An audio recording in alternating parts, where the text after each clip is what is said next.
Le top 5 des meilleurs films du confinement. 5. Harry Potter n'a pas école des sorciers. S'il est un univers où l'imagination n'a pas de limite, c'est bien celui du 7e art.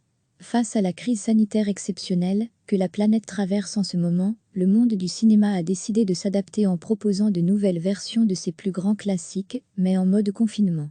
Des films à voir et revoir chez soi, et uniquement chez soi, on vous dit. Voici donc le top 5 des meilleurs films du confinement. L'histoire, Harry Potter, jeune orphelin âgé de 11 ans, découvre qu'il possède des pouvoirs magiques, ce qui lui donne le droit de se rendre à Poudlard, l'école des sorciers. Mais alors qu'il s'apprête à prendre le train sur le quai 9 et 3/4, il apprend que Poudlard vient de fermer.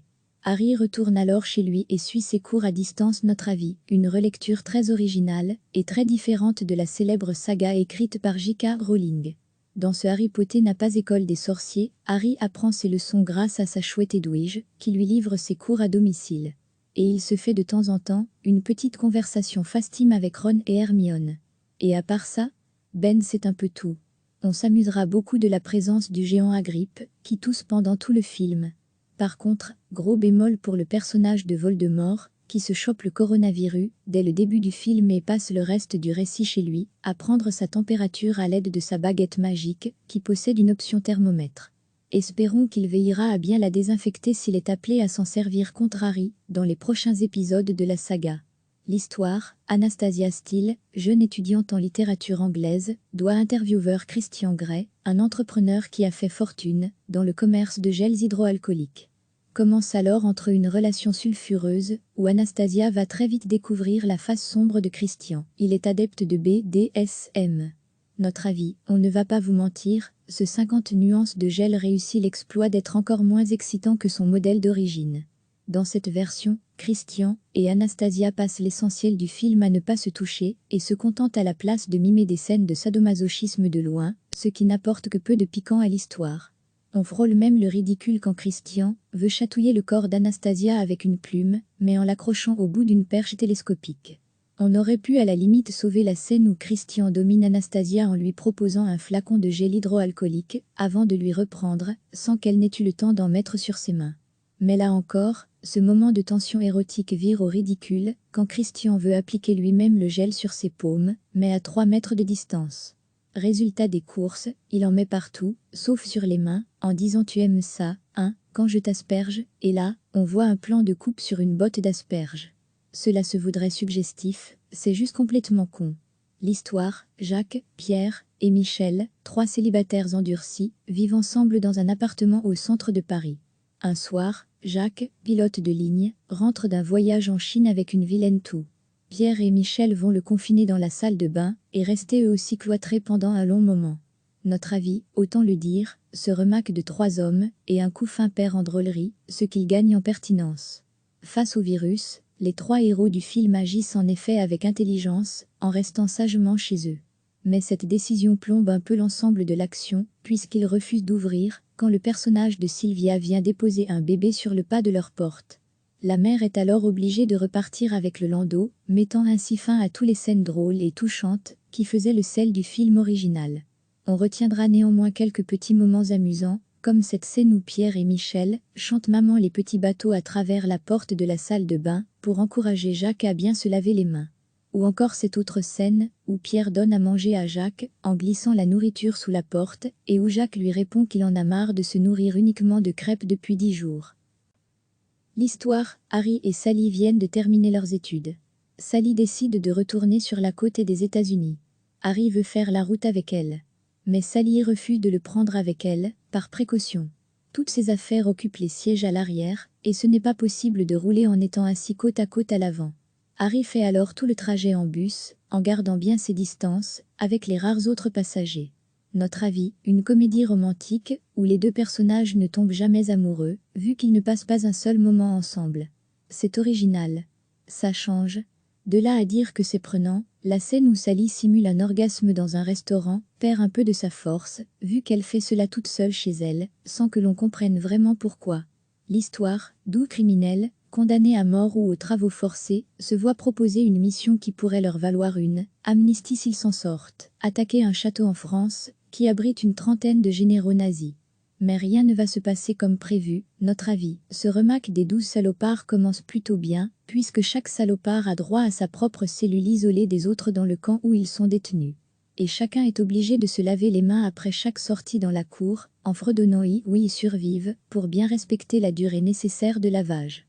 Mais malheureusement, force est de constater que la suite est moins passionnante. Lorsque le commandant Resman vient recruter ses troupes en vue de cette mission périlleuse, il réalise vite que les distances de sécurité entre chaque recrue ne sera pas respectée dans le camion fourni par l'armée, ni dans l'avion censé les parachuter au-dessus de la France. Soucieux d'obéir aux ordres, le commandant ne prend avec lui qu'un seul salopard. Une fois arrivé face aux 30 généraux nazis réunis dans la même pièce, ce sont des nazis, ils ne respectent aucune consigne, nos deux héros se font aussitôt abattre.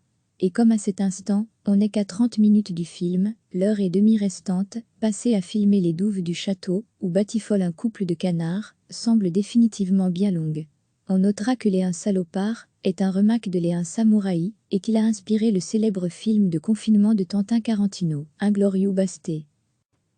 S'il est un univers où l'imagination n'a pas de limite, c'est bien celui du 7e art. Face à la crise sanitaire exceptionnelle que la planète traverse en ce moment, le monde du cinéma a décidé de s'adapter en proposant de nouvelles versions de ses plus grands classiques, mais en mode confinement. Des films à voir et revoir chez soi. Et uniquement chez soi, on vous dit. Voici donc le top 5 des meilleurs films du confinement.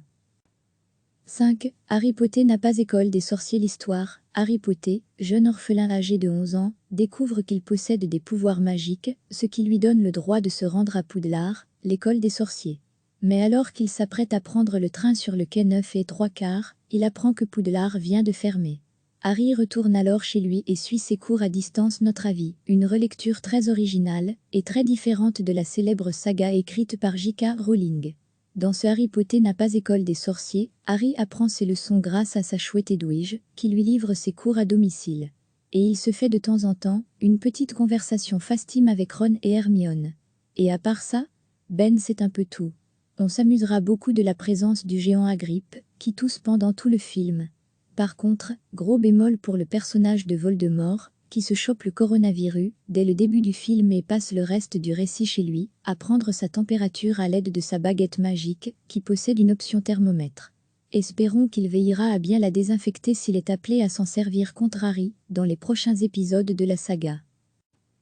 4. 50 nuances de gel. L'histoire. Anastasia Steele, jeune étudiante en littérature anglaise, doit intervieweur Christian Grey, un entrepreneur qui a fait fortune dans le commerce de gels hydroalcooliques. Commence alors entre une relation sulfureuse, où Anastasia va très vite découvrir la face sombre de Christian. Il est adepte de BDSM. Notre avis, on ne va pas vous mentir, ce 50 nuances de gel réussit l'exploit d'être encore moins excitant que son modèle d'origine. Dans cette version, Christian et Anastasia passent l'essentiel du film à ne pas se toucher, et se contentent à la place de mimer des scènes de sadomasochisme de loin, ce qui n'apporte que peu de piquant à l'histoire. On frôle même le ridicule quand Christian veut chatouiller le corps d'Anastasia avec une plume, mais en l'accrochant au bout d'une perche télescopique.